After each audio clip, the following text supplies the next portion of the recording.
এই জান্নাতে যাওয়ার জন্য কয়টা কাজ লাগবে? এক, দুই, এবার বলুন আগে ঈমান না আগে আমল? আবার বলুন আগে ঈমান না আগে আমল? আমল ছাড়াও জান্নাতে যাওয়া যায়, তবে ঈমান ছাড়া জান্নাতে যাওয়ার কোনো সুযোগ নাই। আগে আলোচনা শুনুন, বুঝুন, এরপরে মন্তব্য করুন। আমল ছাড়াও জান্নাতে যাওয়ার সুযোগ, কিন্তু ঈমান ছাড়া জান্নাতে যাওয়ার কল্পনাই করা যায় না।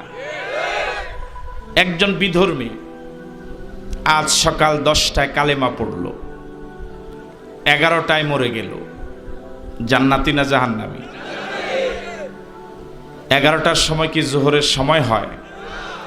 এক ওয়াক্ত নামাজও পড়ল না, পড়ার সুযোগ পেল না, কিসের ভিত্তিতে জান্নাতি হলো? আরো জোরে বলুন। 10টায় কালেমা পড়ল, 3টায় মারা গেল, এক ওয়াক্ত নামাজের হিসাব দেওয়া লাগবে। আসরের নামাজ কেমন? অনেকে মাথা লাড়ে, কহ আসর কিসের? উহুদের যুদ্ধ চলাকালীন সময় উহুদের মাঠ মদিনা থেকে মাত্র অল্প দূরে, সাহাবায়ে কেরাম চলে গেলেন উহুদের মাঠে। একজন যুবক তখনও কালেমা পড়েন নাই, তার বাড়ির যুবকেরা উহুদের ময়দানে যাওয়াকালীন তিনি বাড়িতে ছিলেন না, বাড়ির বাহিরে ছিলেন। কিছুক্ষণ পর বাড়িতে এসে দেখেন যুবক বলতে কেউ নাই, পুরুষ বলতে কেউ নাই। তিনি উঠোনে দাঁড়িয়ে বাড়িতে যত ঘরে যত যুবক এবং পুরুষ ছিল সকলের নাম ধরে ধরে জিজ্ঞেস করলেন, আমার অমুক চাচাতো ভাই কই? ঘর থেকে জবাব এলো, তিনি উহুদে গেলেন। আমার অমুক জ্যাঠাতো ভাই কই? জবাব এলো, তিনি উহুদে। আমার অমুক ছোট ভাই কই? জবাব এলো, তিনি উহুদে। তিনি মনে মনে চিন্তা করলেন, পুরুষ যারা সবাই উহুদে, মহিলা ছাড়া, শিশু ছাড়া বাড়িতে কেউ নাই। আমি তো শিশু নই, মহিলাও নই, আমি বাড়িতে থাকবো কেন? তিনি উহুদে চলে গেলেন। উহুদের ময়দানে যুদ্ধ শুরু হয়ে গেল। একদিকে রাসূলের নেতৃত্বে সাহাবায়ে কেরাম, আরেকদিকে মক্কার কাফের এবং মুশরিকেরা। এই যুবক যখন উহুদের ময়দানে ঢুকলেন, মুসলমান তাবুতে যারা আছেন, মুসলমানদের দলে যারা আছেন, সকলেই জানে এই যুবক এখনো কাফের, ঠিক কিনা? মনোযোগ কি আছে আপনাদের? এই যুবক উহুদের ময়দানে ঢুকেই মুসলমানদের কাতারে ঢুকে গেলেন। মুসলমান সকলেই জানে, সাহাবায়ে কেরাম সকলেই জানে যুবক বিধর্মী। তিনি মুসলমানদের পক্ষে প্রাণপণ লড়াই করলেন, মারাত্মক আহত হয়ে গেলেন। মুমূর্ষ অবস্থায় তাকে সাহাবায়ে কেরাম বাড়িতে নিয়ে আসলেন। জীবন যায় যায় অবস্থা। এমন সময় একজন সাহাবী তার পাশে বসা তার এক বোনকে প্রশ্ন করলেন। ওই সাহাবীর ধারণা এই মুমূর্ষ লোকটা জবাব দিতে পারবে না, যেহেতু একটু পরেই হয়তো মরে যাবে, তাকে জিজ্ঞেস করে আর কি লাভ। এই জন্য বোনটাকে প্রশ্ন করলেন, ও আল্লাহর বান্দি, তোমার ভাই উহুদে গিয়েছেন ইসলামের পক্ষে লড়ার জন্য না ইসলামের বিরুদ্ধে লড়ার জন্য? তোমার ভাই আল্লাহ এবং রাসূলের পক্ষে জিহাদে গেলেন না আল্লাহ এবং রাসূলের বিরুদ্ধে জিহাদে গেলেন? বোন জবাব দেওয়ার আগে ওই মুমূর্ষ ব্যক্তি জবান খুলে জবাব দিলেন, ও রাসূলের সাহাবী, শুনে নাও, আমি উহুদে গিয়েছি আল্লাহ এবং রাসূলের পক্ষে লড়ার জন্য। আল্লাহু আকবার। আল্লাহ এবং রাসূলের বিরুদ্ধে নয়, আল্লাহ এবং রাসূলের পক্ষে লড়ার জন্য আমি উহুদে গিয়েছি। এই কথা বলার কিছুক্ষণ পরে তিনি ইন্তেকাল করলেন। রাসূল করিম সাল্লাল্লাহু আলাইহি ওয়াসাল্লাম দুনিয়াতে যে সমস্ত সাহাবায়ে কেরামকে জান্নাতের শুভ সংবাদ দিয়েছিলেন, যদিও 10 জন প্রসিদ্ধ, কিন্তু শুভ সংবাদ দিয়েছেন আর অনেকে, এর মাঝে এই সাহাবীও একজন। আমার ভাইয়েরা, এক ওয়াক্ত নামাজ পড়ার সুযোগ পায় নাই, অন্য কোনো আমল করার সুযোগ পায় নাই, কালেমা পড়লেন, জিহাদে গেলেন, আহত হলেন, শহীদ হয়ে গেলেন। আল্লাহু আকবার। তাহলে শুধু ঈমান দিয়েও জান্নাতে যাওয়া যায় যদি আমলের সুযোগ না পায়, ঠিক কিনা? এবার সবার কাছে আবার প্রশ্ন, জান্নাতে যাওয়ার জন্য কয়টা জিনিস লাগবে? 1, 2, এর মাঝে কোনটা আগে? এরপর মাছ ধরার একটি যন্ত্রের নাম হচ্ছে জাল। চিনেন? এটা চিনে না মনে হয়। জাল যদি ছিঁড়া হয়, কিছু জায়গায় ফাড়া হয়, মাছ উঠবে? বলে উঠবে না নাকি? উঠবে, কম হলে উঠবে। মাছ ধরার পর যে জায়গায় রাখে ওটার নাম ডুলা। ডুলার যদি তলা না থাকে, মাছ থাকবে? আপনি অনেক আমল করেন, ভালো কথা, ঈমান যদি থাকে তাহলে আমল যোগ হবে। ঈমান যদি না থাকে আমল যোগ হবে না, বরং বিয়োগ হবে। আল্লাহ রাব্বুল আলামিন সূরা নিসার 136 নম্বর আয়াতে যে কথা বললেন, এই কথার ব্যাখ্যা শোনার পর দেখবেন অনেক মুসলমান নামধারী বেঈমান। আরো আস্তে কম। আল্লাহ রাব্বুল আলামিন সারা পৃথিবীর ইমানদারদেরকে অ্যাড্রেস করে বলেন, খেতাব করে বলেন, ইয়া আইয়ুহাল্লাযীনা আমানু আমিনু বিল্লাহ। ও ইমানদারেরা, আল্লাহর প্রতি ঈমান আনো। কার প্রতি? কে বলেছেন? কাদেরকে বলেছেন? আমরা কি এখানে ঈমানদার? তাহলে জবাব এভাবে দেন যে আল্লাহ আমাদেরকে বলেছেন। কে বলেছেন? কাদেরকে বলেছেন? কি করতে বলেছেন? কার প্রতি? কোন সূরায়? কত নম্বর আয়াতে? কত নম্বর সূরায়? মাক্কি সূরা না মাদানী সূরায়? আল্লাহ পাক যে আপনাদেরকে আবার বললেন ঈমান আনো আল্লাহর প্রতি, আপনারা কি আল্লাহর প্রতি ঈমান আনেন নাই? কথা বলে না কা? ঈমান এনেছেন? ব্যাখ্যাটা মনোযোগ দিয়ে শুনবেন, দেখবেন বহু লোক আপনার বন্ধু বান্ধব আছে যাদের আসলে ঈমানই নাই। আল্লাহর প্রতি ঈমান আনা ছাড়া মুমিন হওয়াই যায় না। ঈমানের ঘরে ঢুকতে হলে আল্লাহর প্রতি ঈমান আনার দরজা দিয়ে ঢুকা লাগে। একজন ঈমানদার সর্বপ্রথম ঘোষণা করে, আমানতু বিল্লাহ। কার প্রতি আমি ঈমান এনেছি? একজন লোক নবী মানে, কোরআন মানে, ফেরেশতা মানে, জান্নাত জাহান্নাম মানে, পরকাল মানে, কিন্তু আল্লাহ বিশ্বাস করে না। ঈমান আছে না নাই? কথা বলেন, আছে না নাই?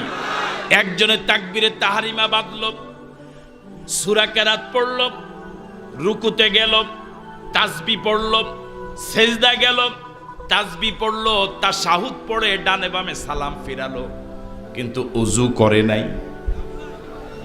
নামাজ কি পরিমাণ হলো? কথা বলে, নামাজ হইছে?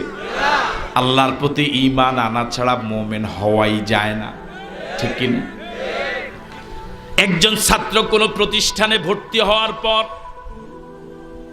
কলেজের অধ্যক্ষ যদি ওই ছাত্রকে বলে তুমি আবার ভর্তি হও, ছাত্রটি যদি গয়াকার ধয়াকার হয়, গয়াকার ধয়াকার কি হয়? সে মনে মনে বলবে, আল্লাহ আমি তো ভর্তি হইলাম, উনি কেন আবার বলে ভর্তি হতে? কিন্তু ছাত্রটি যদি বুদ্ধিমান হয়, বিবেকবান হয়, সে চিন্তা করবে আমার ভর্তি প্রক্রিয়ায় কোথাও না কোথাও ঝামেলা আছে, হয়তো ফটো দেওয়া দরকার ছিল, ফটো দেই নাই, দস্তখত দেওয়ার দরকার ছিল, দস্তখত দেই নাই, মোবাইল নাম্বার দেওয়া দরকার ছিল, মোবাইল নাম্বার দেই নাই। সে অফিসে যাবে, সমস্যার সমাধান করে ভর্তি প্রক্রিয়া সম্পন্ন করবে, ঠিক কিনা? আল্লাহ যখন বললেন ওই ইমানদার আবার ঈমান আনো আল্লাহর প্রতি, যারা বুদ্ধিমান তারা চিন্তা করবে আমার ইমানে কোনো না কোনো ঝামেলা আছে, এই ঝামেলাযুক্ত ইমান নিয়ে কি জান্নাতে যাওয়া যাবে? ইমানটাকে ঝামেলা মুক্ত করেই জান্নাতে যাওয়া লাগবে। ঠিক আছে কথা? ইমানটাকে ঝামেলা মুক্ত করতে গেলে যদি পীর বাদ দেওয়া লাগে, মাত্র কয়েকজনে তাও তো ইমানটাকে ঝামেলা মুক্ত করে জান্নাতি ইমান বানাবার জন্য যদি পীর বাদ দেওয়া লাগে, যদি দল বাদ দেওয়া লাগে, যদি নেতা বাদ দেওয়া লাগে, যদি মসজিদের ইমাম পরিবর্তন করা লাগে, যদি বক্তা আশরাফিকে বাদ দেওয়া লাগে, যেই কোনো মূল্যে আমার ইমানকে আমি রক্ষা করাই লাগবে। আমি জীবন দেব, ইমান দেব না। রাজি আছো? কারা কারা রাজি? দুহাত তুলে দেখাও।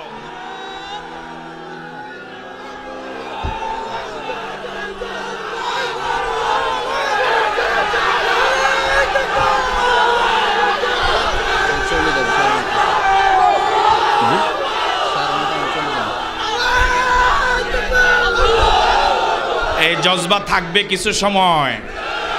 বিশ্বাস করুন, বিশ্বাস করুন, বিশ্বাস করুন। সাহাবায়ে কেরাম রিদওয়ানুল্লাহি তাআলা আলাইহিম আজমাইন ঈমানটাকে পরিপূর্ণ বুঝার কারণেই জীবনটাকে যত তাড়াতাড়ি মালিকের কাছে দেওয়া যায় এই জন্য পাগল হয়ে উহুদে বদরে গিয়েছিলেন। ঠিক নয় কি? সাহাবায়ে কেরামের যোগ্য উত্তরসূরি হিসেবে যেন মাবুদ আমাদেরকে কবুল করে বলি আমিন। আরো জোরে বলি আমিন। আল্লাহ রাব্বুল আলামিন বলেন, ইয়া আইয়ুহাল্লাযীনা আমানু আমিনু বিল্লাহ, ও ঈমানদারেরা আল্লাহর প্রতি ঈমান আনো। আমরা সকলে কি আল্লাহর প্রতি ঈমান এনেছি? এই কথার চারটা ব্যাখ্যা। কয়টা ব্যাখ্যা? আমি আল্লাহর প্রতি ঈমান এনেছি, এই কথার সাথে চারটি কথা জড়িত। এক, আল্লাহর অস্তিত্ব মানা, বলেন, গুণাবলী মানা, আইন মানা, ক্ষমতা মানা। মুখস্থ না হলে আমি সামনে যাব না। যেহেতু আপনারা নাম দিয়েছেন তাফসিরুল কোরআন মাহফিল, তাফসিরুল কোরআন মাহফিল কিচ্ছা কাহিনীর মাহফিল নয়, এটি ক্লাস। আমি আল্লাহ বিশ্বাস করি, আপনারাও কি করেন? এই কথার সাথে কয়টা কথা জড়িত? এক, অস্তিত্ব মানা, এটা বলে না যে বলেন অস্তিত্ব মানা, গুণাবলী মানা, আইন মানা, ক্ষমতা মানা। এবার আমি আঙ্গুল উঁচু করবো, জবাব পাওয়া যাবে? এখনো কিছু আল্লাহর বান্দা আছে জবান খোলেই নাই। আমি আল্লাহ বিশ্বাস করি, আপনারা করেন? এই কথার সাথে কয়টা কথা জড়িত? আমি এই তো বাঙালির এই সমস্যা এই জায়গায়, যখন জজবা উঠে তখন আর হুঁশ থাকে না, এই জন্যই জায়গায় জায়গায় মাইর খাই। আমি কি দ্বিতীয় আঙ্গুলটা উঠেছি? তো জবাব আসলো কেন? আমি আল্লাহ বিশ্বাস করি, আপনারা কি করেন? এই কথার সাথে কয়টা কথা জড়িত? এক,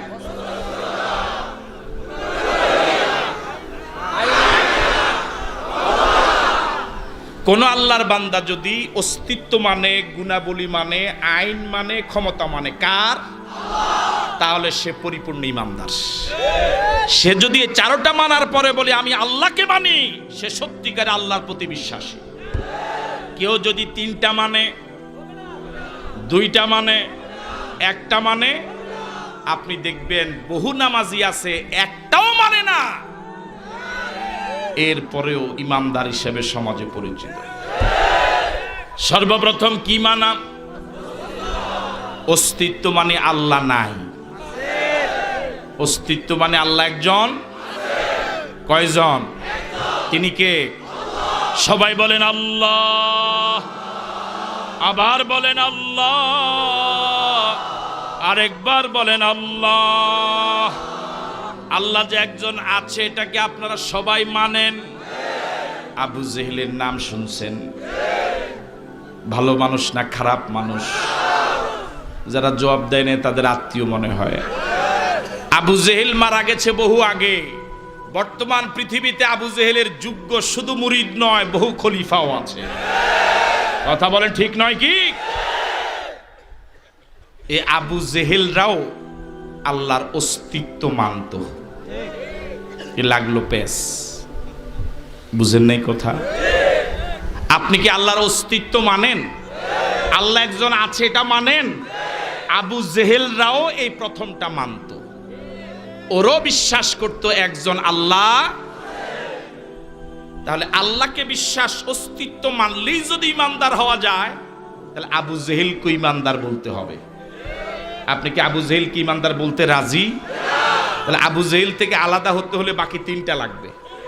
ঠিক আছে কথা? এই কথাটা কি আর জীবনে কখনো শুনেছেন যে আবু জেহেল আল্লাহ মানত?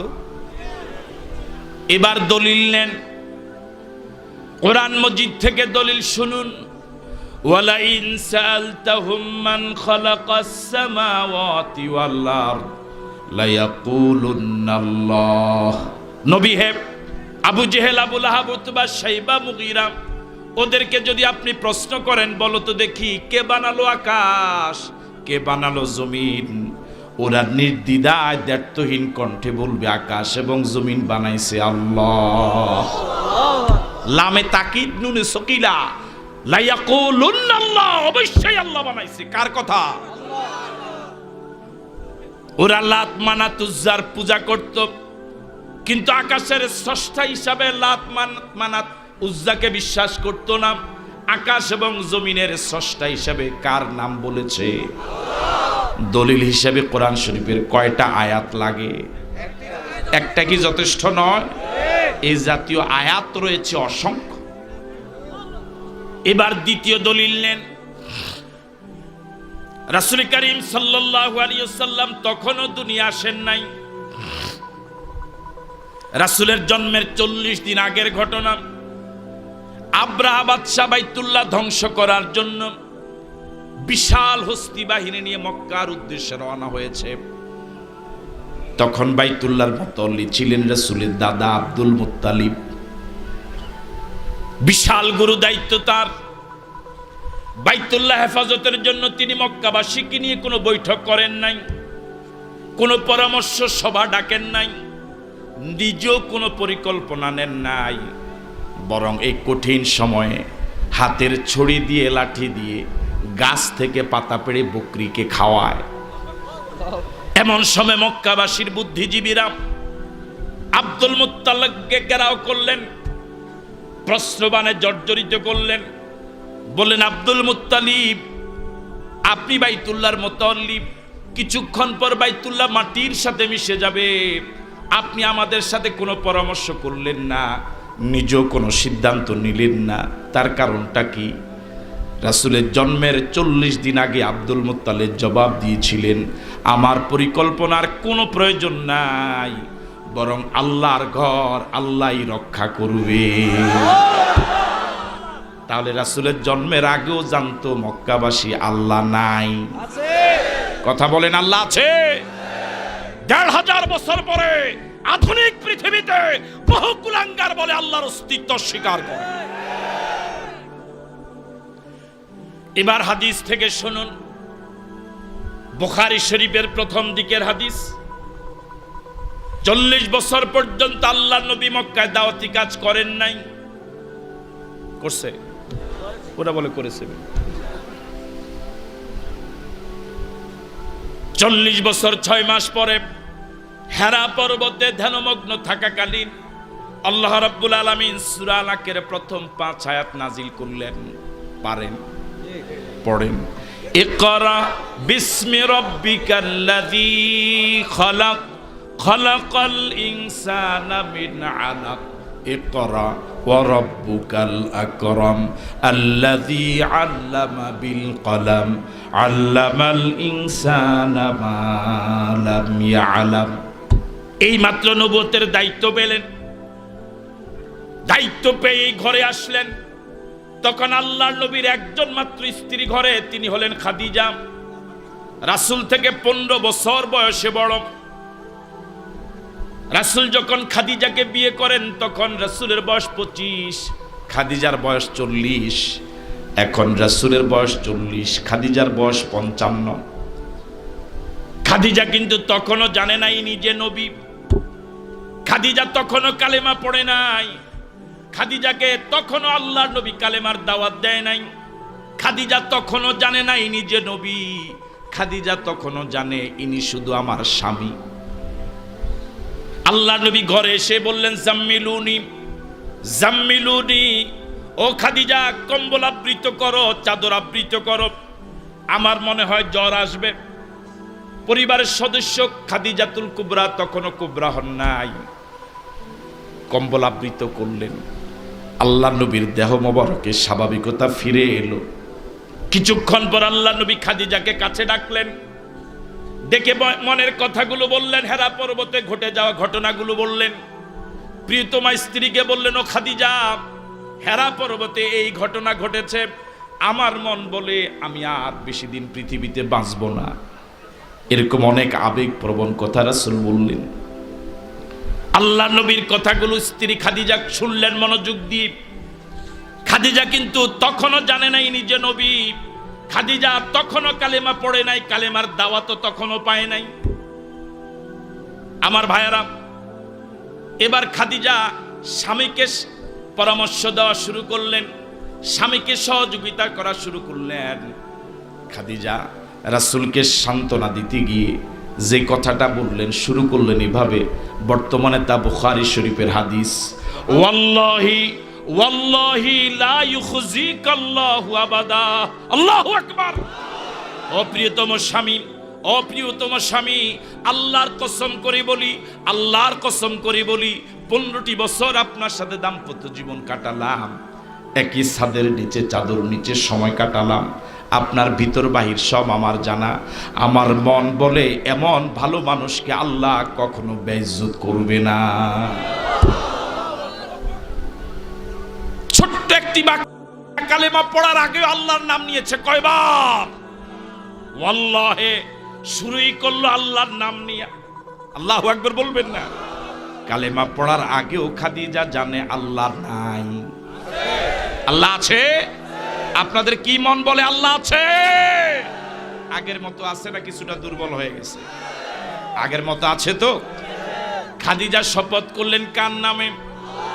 কালিমা পড়ার আগেও খাদিজা শপথ করলেন আল্লাহর নামে। এখন মুসলমান শপথ করে মাজারের নামে, দরগার নামে, দুর্গার নামে, ল্যাংটার নামে, খাজা বাবার নামে, গাজা বাবার নামে।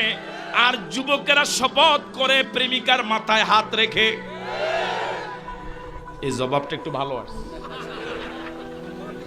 এখন যুবকেরা বদনসিব, কপাল পোড়া, এখন শপথ করে মেয়ের মাথায় হাত রেখে। ঠিক নয় কি? ও যুবক, ফিরে আসো, চরিত্রবান হও, আল্লাহওয়ালা হও, নবীওয়ালা হও। আরশের নিচে আল্লাহ তোমার জন্য জায়গা বরাদ্দ করে রাখছে। আমি আল্লাহ বিশ্বাস করি, আপনারা কি করেন? এই কথার সাথে কয়টা কথা জড়িত?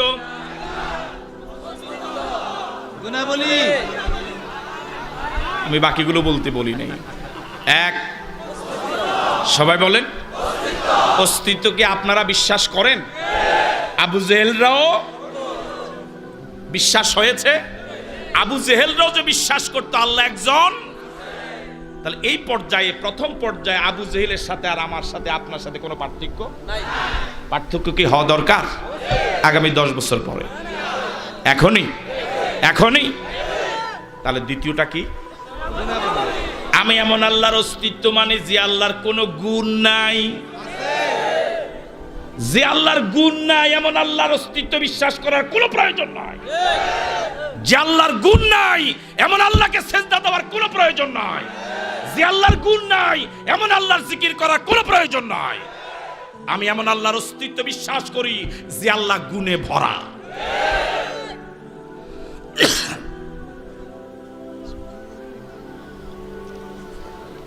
ওয়ালিল্লাহিল আসমাউল হুসনা ফাদউহু বিহা।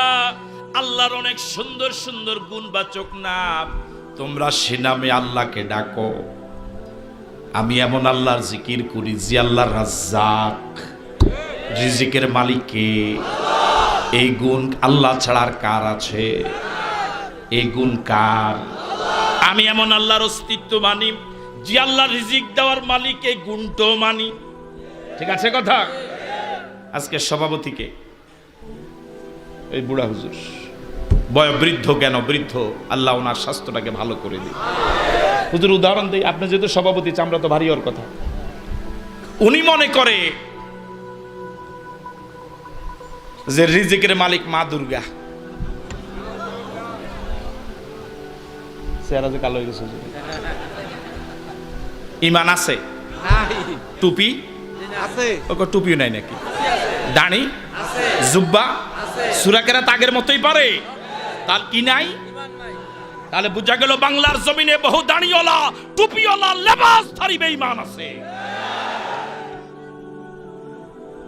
ওনাকে যদি আপনি জিজ্ঞেস করেন, সভাপতি সাহেব আল্লাহ কি আছে, তিনি কি বলবে? কি বলে নাই? আমি মসজিদ ইমাম, আমাকেও জিজ্ঞেস করে আল্লাহ আছে না নাই। কিন্তু উনি যে আল্লাহর গুণ অস্বীকার করে বেঈমান হয়ে আছে, এটা উনি জানেই না। একটা অঙ্কে ডবল জিরো পাওয়ার জন্য কয়টা ভুল দরকার? শিক্ষিতরা জবাব সবাই দেন নাই। একটা অঙ্কে ডবল জিরো পাওয়ার জন্য কয়টা ভুল দরকার? ঈমান থেকে বেঈমান হওয়ার জন্য একটা অস্বীকারই যথেষ্ট।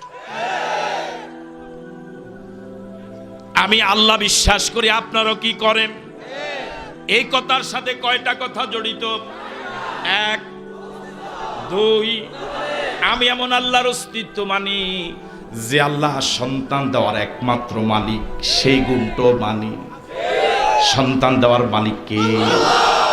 আল্লাহ ছাড়া আর কয়জন সন্তান দিতে পারে? এই গুণটা কার জন্য খাস? পাশের যিনি বসা, চারজন আছে, চারজনকে দিয়ে চারটা উদাহরণ দেই, ভালো মতো বসছে ওনারা। দ্বিতীয় জন মনে করে সন্তান দেওয়ার মালিক সিলেট। সিলেট বুঝেন নাই? কোন জায়গায়? মানুষ কত কপাল পড়া, যার কাছে সন্তানের জন্য যায় উনি জীবনে বিয়েই করে নাই। পাগল কি আর কাছে ধরে? সন্তান দেওয়ার মালিককে আমি এমন আল্লাহর অস্তিত্ব বিশ্বাস করি যে আল্লাহ সন্তান দেওয়ার একমাত্র মালিক, সেই গুণটা আমি বিশ্বাস করি। এখন উনি সন্তানের জন্য গেল সিলেট, বাবার মাজারে গেল, খাজার মাজারে গেল, ঈমান আছে না নাই? আমার ভাইয়েরা, সন্তান চাইলো গায়রুল্লাহর কাছে 2019 সনে, ঈমান যাবে 2042 সনে। কবে যাবে? সাথে সাথে এখন যদি উনি নামাজের ইমামতি করে, বেঈমান ইমাম। উনি যদি সমাজের নেতা হয়, বেঈমান নেতা। উনি যদি বক্তা হয়, বেঈমান বক্তা। ঠিক নয় কি? এই কথাটাই বক্তব্যে আমরা ছোটবেলায় পড়েছিলাম, আমানতু বিল্লাহি কামা হুয়া বিআসমাইহি ওয়া সিফাতিহি ওয়া কাবিলতু জামিআ আহকামিহি ওয়া আরকানিহি। আল্লাহু আকবার। ছোটবেলায় বক্তব্যে কি পড়ছি, শুধু মুখস্থ করছি। ভবিষ্যতে বুড়া হওয়ার পরে আর কখনো একটু ভেবে চিনতে চেষ্টা করলাম না জানার জন্য কি মুখস্থ করেছি।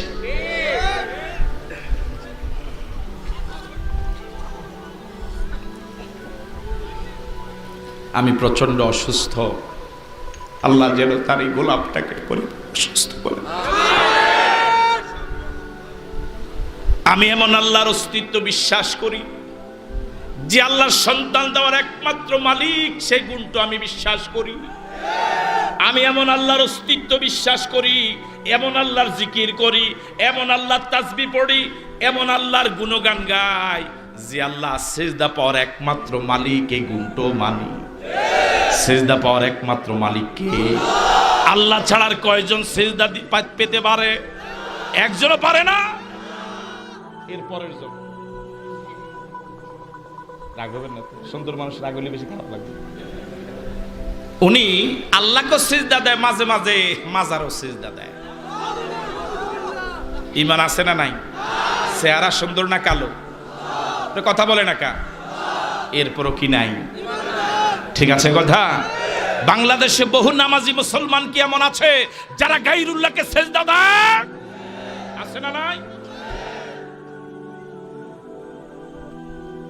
আমি আল্লাহ বিশ্বাস করি, আপনারও কি করেন? এই কথার সাথে কয়টা কথা জড়িত? এক, ভুলে গেছে না তো তাড়াতাড়ি? এক, দুই, আপনার সকলে কি অস্তিত্ব মানেন? এখন মেনেছেন না আগেও মানতেন? দুই, গুণাবলী কি মানেন? কয়টা? ও দুইটা বলে সবগুলো, সব গুণাবলী মানি, জানি আর না জানি আমি সবগুলো মানি, একটা অস্বীকার করি না। ঠিক আছে কথা? ঠিক আছে কথা? তিন নাম্বার কি মানা? এবার আপনাদের হাজারো জনতার কাছে প্রশ্ন, কোন এলাকায় আল্লাহর অস্তিত্ব মানার মতো মুসলমান আছে 1000? মনে করেন, মনে করি বলে অঙ্ক আছে না? মনে করি বলে অঙ্ক আছে। এক অঙ্কের বিছি নতুন বধূ নিয়ে শ্বশুর বাড়িতে রওনা হলো, ঘোড়ায় চড়ে। প্রতিমধ্যে খাল পড়ল। কি পড়ল? চৈত্র মাস, খালে পানি কম। তুমি শ্বশুর বাড়িতে তো যাওয়া লাগবে। এখন ঘোড়ার পিঠে বসেই কাগজ কলম নিয়ে অঙ্ক করা শুরু করলো। মনে করি আমার ঘোড়ার পায়ের দৈর্ঘ্য এত ফুট, পানির উচ্চতা এত ফুট। এই দুই মনে করি দিয়ে অঙ্ক করে দেখে যে রেজাল্ট মিলে। রেজাল্ট তো উনি ভাবলেন রেজাল্ট যেহেতু মিলে ঘোড়াও পারে অবশ্যই। উনি ঘোড়া নামিয়ে দিলেন, কিন্তু ঘোড়া যত যায় তত ডুবে। যতই ডুবে ততই তিনি অঙ্কের দিকে চাল্লা। ঘোড়া ডুবে কেন? অঙ্কের রেজাল্ট তো ঠিক। পৃথিবীর অনেকের এরকম রেজাল্ট ঠিক থাকবে, ঘোড়া কিন্তু ডুবে যাবে। ঘোড়া কিন্তু ডুবে যাবে। এই অঙ্কের রেজাল্ট আর ঘোড়া বেঁচে থাকার সাথে কোনো মিল নাই। ঠিক আছে কথা? তো বলতেছিলাম, কোন এলাকায় মুসলমান মনে করেন 1000। কয় হাজার? এই 1000 আল্লাহর অস্তিত্ব বিশ্বাস করে। এটা কয় নাম্বার? এক নাম্বার। কথা বলেন, কয় নাম্বার? গুণাবলী বিশ্বাস করার ক্ষেত্রে কি এই 1000 ঠিক পাওয়া যাবে? কত বাদ যাবে? 500 বাদ। সামনের ওরা বলছে 500। আপনারা কি একমত? একমত যে 500 বাদ দিলেন, এই 500-এর ভিতরে আপনার আব্বাও থাকার সম্ভাবনা আছে।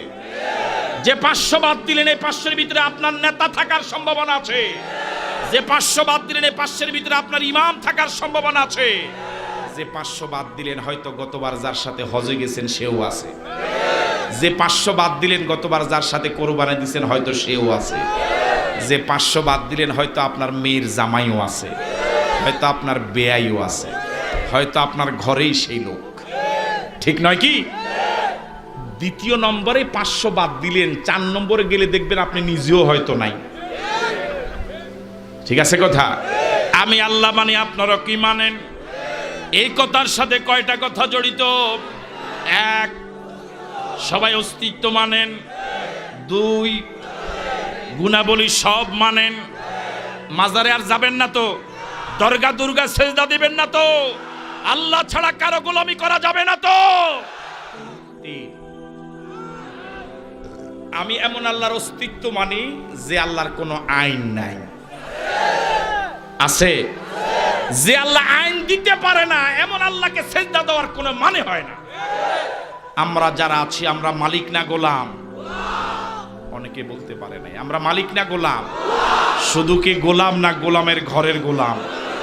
14 গোষ্ঠী আমরা গোলাম। তবে দুনিয়ার কারণ নয়, আমরা গোলাম ওই বিশাল আকাশের যিনি মালিক, বিস্তীর্ণ জমিনের যিনি মালিক, সে আল্লাহ সুবহানাহু ওয়া তাআলার গোলাম। আমরা কি? আমাদের কোনো মালিক নাই। কয়জন? তিনি কে?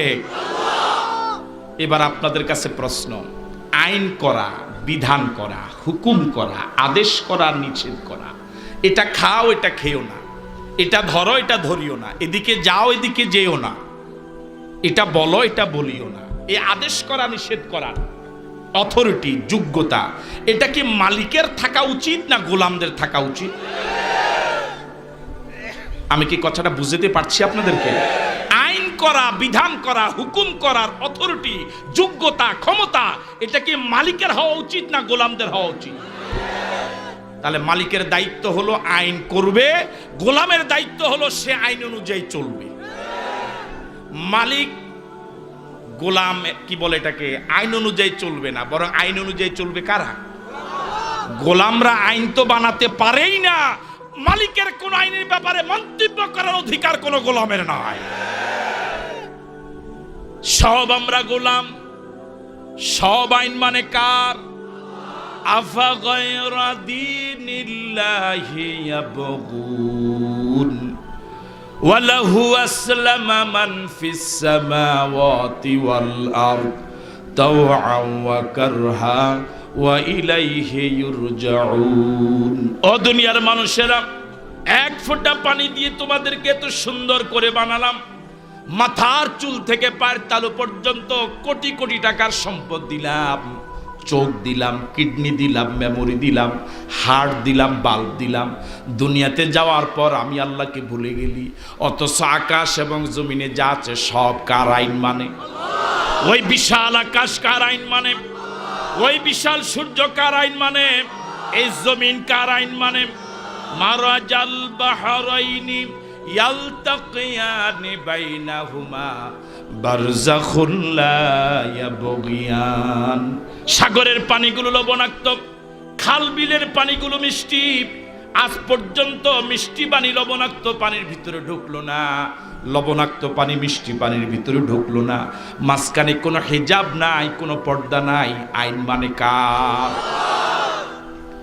একই জমিনে পাশাপাশি দুইটা গাছ, একটা খেজুর গাছ, একটা তেঁতুল গাছ। একই সূর্য থেকে তাপ নেয়, একই মাটি থেকে রস নেয়। একটার ফল টক আর একটার ফল মিষ্টি। আইন মানে কার? তেঁতুল গাছে কোনোদিন খেজুর ধরলো না, খেজুর গাছে কোনোদিন তেঁতুল ধরলো না। এর পিছনে মনে হয় কোনো কারিগর নাই? এর পিছনে কি কোনো নিয়ন্ত্রক নাই? এর পিছনে কি কোনো আইনদাতা নাই? তিনি কে? সবাই বলেন আল্লাহ। বিজ্ঞানীরা বলেন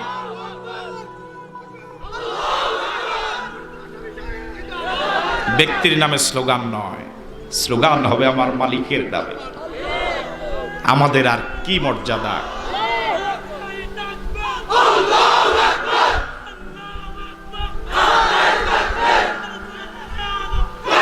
আমার ভাইয়ারা,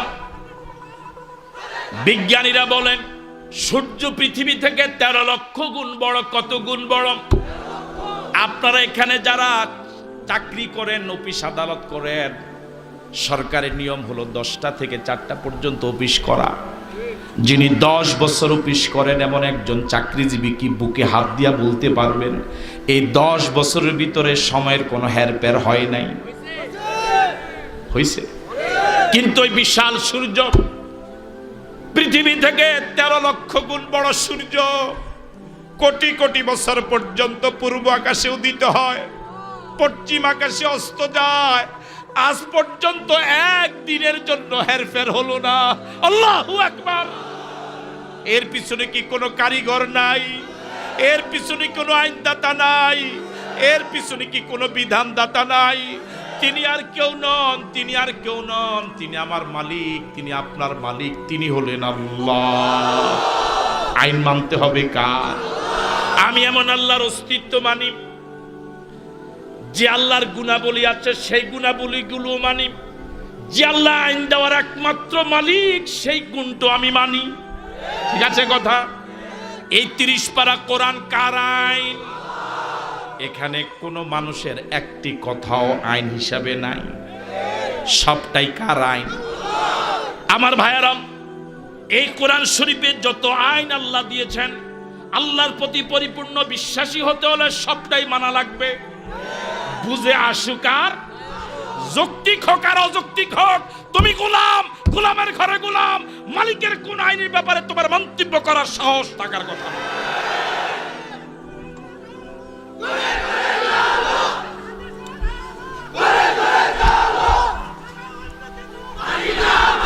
এই স্লোগানের সংশোধনী আছে। মুরব্বী মানুষ, ধন্যবাদ আপনাকে, শ্রদ্ধাবোধ আপনার প্রতি। আমরা কি হাদিস মানি না? জজবা থাকা ভালো, আবেগ থাকা ভালো, তবে সাথে একটু বুঝ থাকা ভালো।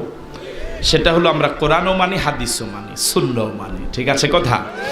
এটা আমাদের দেশে একটি অসুন্দর স্লোগান, কোরআন ছাড়া অন্য কিছু মানি না, মানব না। এই স্লোগানটি আর কখনোই আমরা দেব না ইনশাআল্লাহ। ঠিক আছে কথা? ইনশাআল্লাহ। এই কোরআন শরীফে আছে লিজ্জাকারে মিসলু হাজ্জিল উনসায়াইন, দুই মেয়ে যা পাবে এক ছেলে তা পাবে। এটা কার আইন? আরো জোরে বলেন, এটা কার আইন?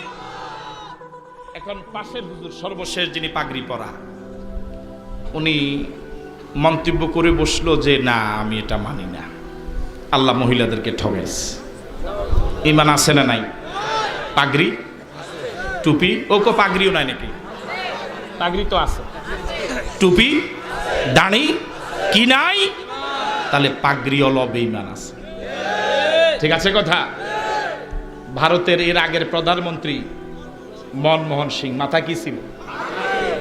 আমি পাগড়িকে অবজ্ঞা করছি না, নাউজুবিল্লাহ, পাগড়ি নবীর সুন্নাত, কোনো সন্দেহ নাই। কিন্তু এর অর্থ পাগড়ি মাথায় দিলেই যে সে ইমানদার হবে এরকম নয়।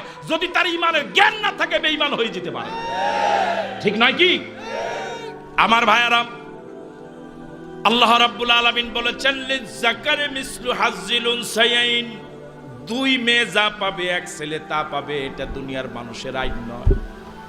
বুঝে আসলো মানতে হবে, না আসলো মানতে হবে, যেহেতু আমি গোলাম। ঠিক কিনা? এই ব্যাপারে কোনো মন্তব্য করা মানে ঈমান চলে যাওয়া। কথা বলেন ঠিক নাকি?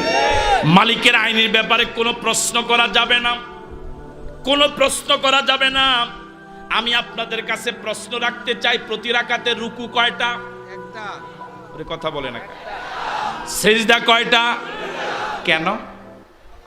কোনো কেন নাই, কেন কইলেই ফিডা। ওরে কথা বলে না, ঠিক কি না? আমার ভাইয়েরা, জোহরের নামাজে সূরা আস্তে পড়েন না জোরে পড়েন? মাগরিবের নামাজে কেন? কেন কইলেই ফিডা? এটা কম কেন কইলেই মার?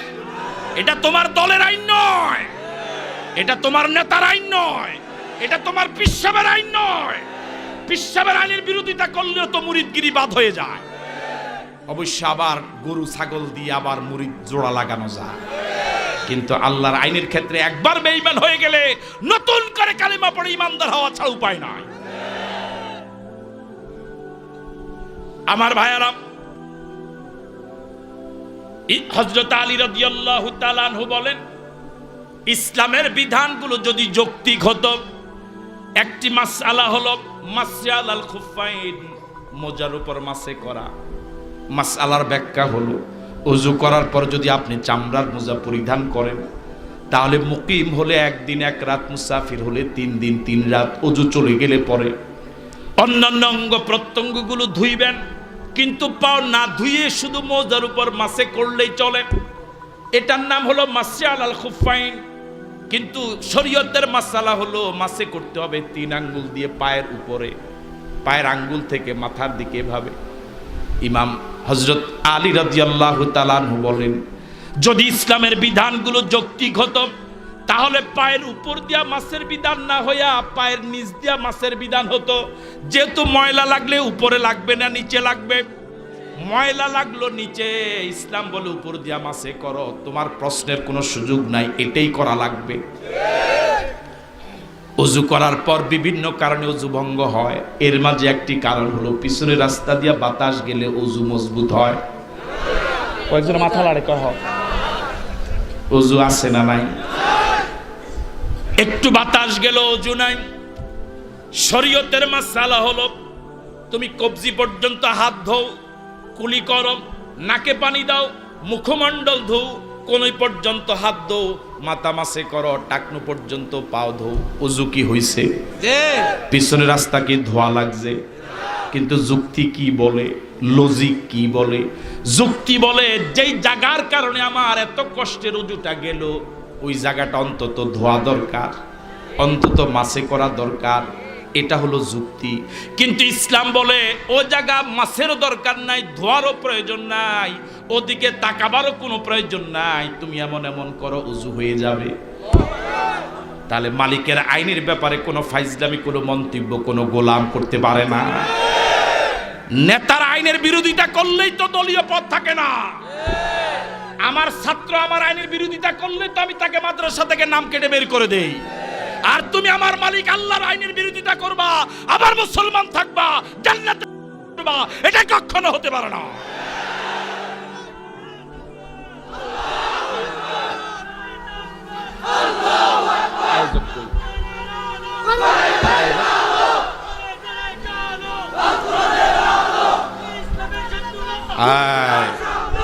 হুঁশিয়ার নয়, ওরা জান্নাতে গেলে আপনার কি জায়গা কম হবে?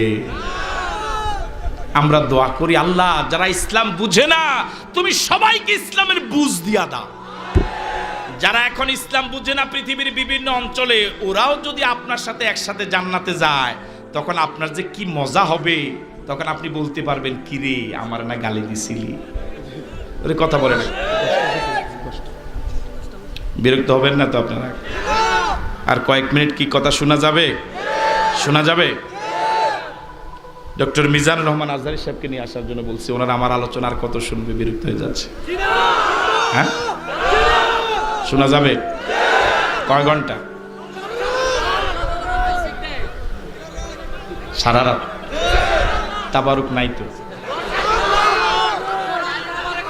আমার ভাইয়েরা, আমি এমন আল্লাহর অস্তিত্ব মানি, যে আল্লাহর গুণাবলী আছে সেগুলো মানি, যে আল্লাহ আইন দেওয়ার একমাত্র মালিক সেটাও মানি। ঠিক আছে কথা? আল্লাহ পাকের এই কোরআন মজিদে দেওয়া আইন কয়টা অস্বীকার করলে ঈমান যায়? ঠিক আছে কথা? আল্লাহ রাব্বুল আলামিন বলেছেন, ওয়া আহাল্লাল্লাহুল বাইআ ওয়া হাররামার রিবা। কোরআন শরীফে আছে না নাই? এটা কার আইন? আল্লাহ বলেছেন ব্যবসা হালাল, সুদ হারাম। ঠিক কিনা? এই আয়াত শোনার পর আপনি এই আয়াতকে অবজ্ঞা করলেন, আমি আয়াত মানি না, আমি সুদের কারবার করবই। ঈমান আছে না নাই? কয়টা আয়াত অস্বীকার করলেন? এরকম বহু মুসলমান কি সমাজে আছে যে সুদ কারবার করে আবার অহংকারও করে? আছে না নাই?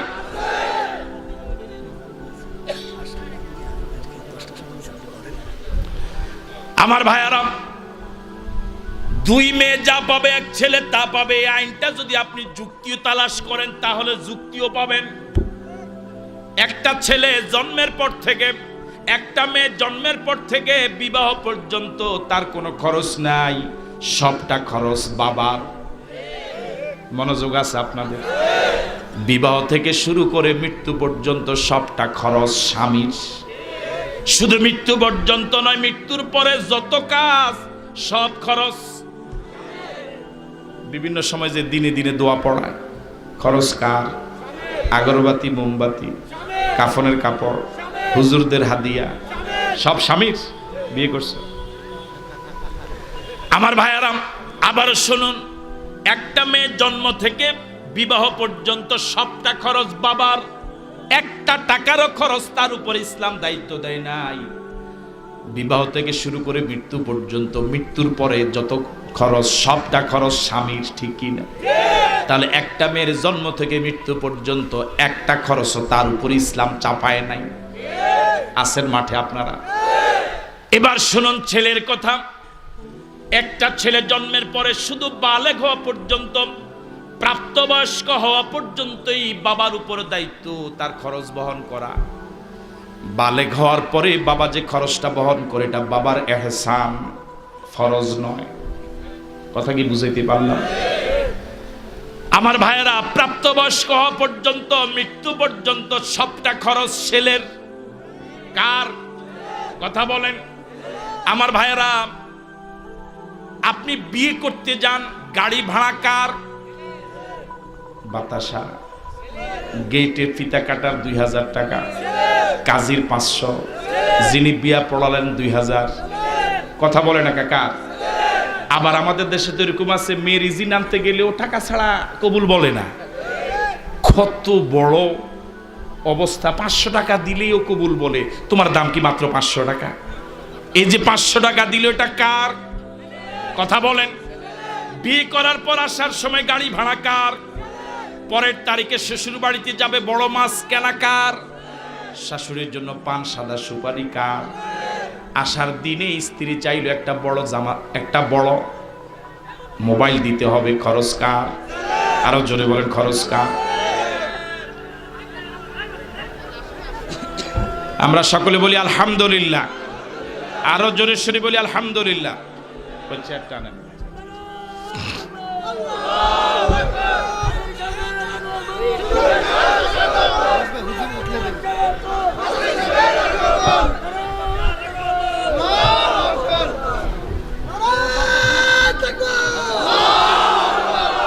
আসসালামু আলাইকুম। ও আমি কিন্তু আরো আগে না, আমি ওনাকে অনেক আগে বলছি নিয়ে আসার জন্য। আমি কয়েক মিনিট ভিতরে ছেড়ে দিই ইনশাআল্লাহ, বিরক্ত হবেন না তো। আমরা সকলে বলি আলহামদুলিল্লাহ, আরো আসতে বলি আলহামদুলিল্লাহ। এবার আসুন, ছেলের সবটা জীবনে পুরাটাই ছেলের খরচ। ছেলে পায় শুধু এক জায়গা থেকে, বাবা থেকে। মনোযোগ আছে আপনাদের? আর মেয়ে পায় অনেক জায়গা থেকে, স্বামী থেকে পায়। ছেলে চাকরি করে, বেতন পাওয়ার পরে মায়ের হাতে যা দেয় বাবার হাতে কিন্তু তা দেয় না। প্রতি তারিখে ঢাকা যাওয়ার সময় মাকে দেয় 2000, বাবাকে 1 টাকাও দেয় না। মেয়ে মায়ের বাড়িতে বেড়াতে আসলো, যাওয়ার সময় মাকে টাকা দিয়ে যা, বাবাকে দেয় না। কথা বলে ঠিক কি না? আবার মেয়ের জামাইও কিন্তু শাশুড়িকে দিয়ে যায়।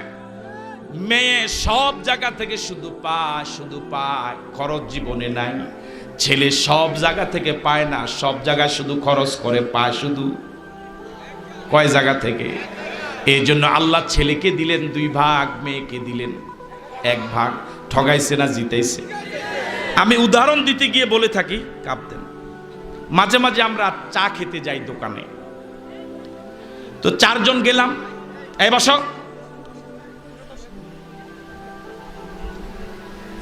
মাঝে মাঝে আমরা দোকানে চা খেতে যাই, ধরে নেন 4 জন গেলাম, 3 কাপের আদেশ করলাম। কয় কাপ? বললাম যে একটা খালি কাপ দাও। এখন এই খালি কাপটা আনা হলো, ওই 3 কাপ থেকে এও দেয়, এও দেয়, এও দেয়।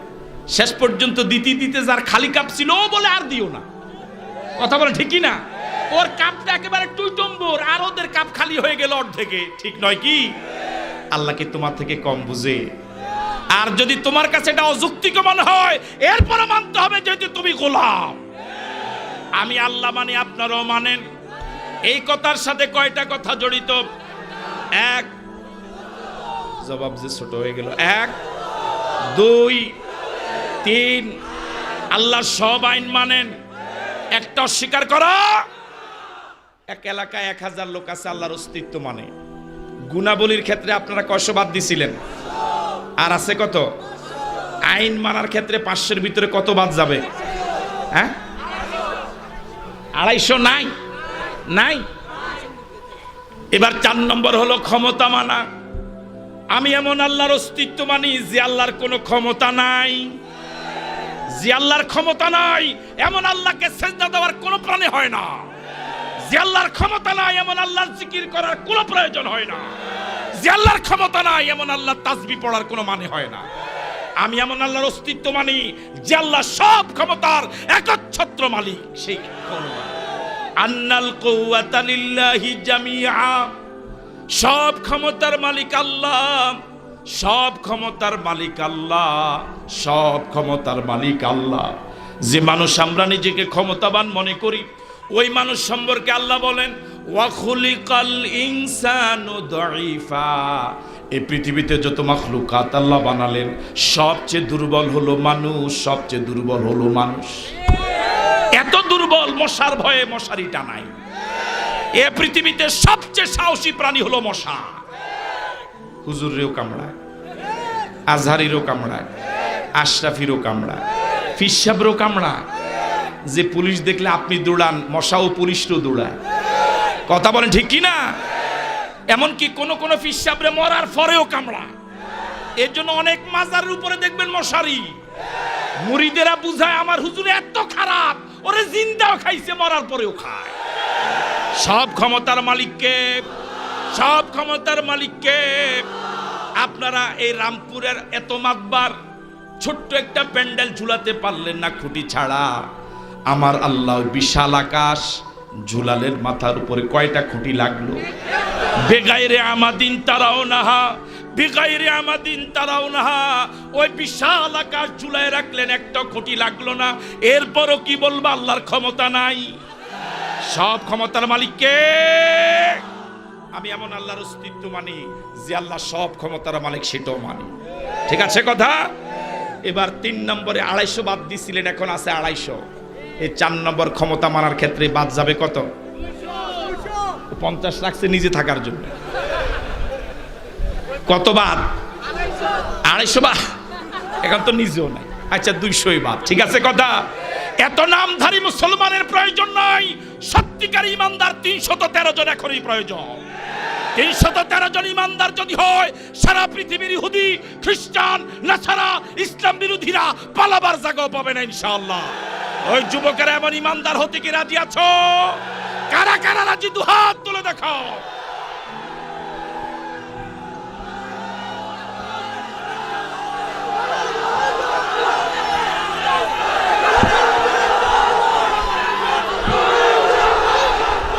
জি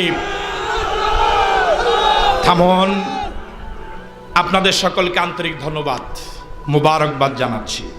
বিশেষ করে আয়োজকদেরকে ধন্যবাদ জানাচ্ছি, মুবারকবাদ জানাচ্ছি। আজকের প্রধান অতিথি যিনি উপজেলা ভাইস চেয়ারম্যান ছিলেন বাবলু ভাই, তাকেও আমার পক্ষ থেকে আন্তরিক মুবারকবাদ জানাচ্ছি। আমার ভাইয়েরা, বেঁচে থাকলে আবার দেখা হবে কোরআনের কোনো ময়দানে। আর যদি মরে যাই, আল্লাহ যেন আমাদের সকলকে আরশের নিচে এভাবে জায়গা করে দে, বলি আমিন। আমার কথা ব্যক্তিগতভাবে কেউ দুঃখ পেয়ে থাকলে আমি ক্ষমার সুন্দর দৃষ্টি কামনা করছি। দোয়া করছি আল্লাহ তুমি সকলকে ইমানদার হিসেবে কবুল করে নাও। এখন যিনি আলোচনা করবেন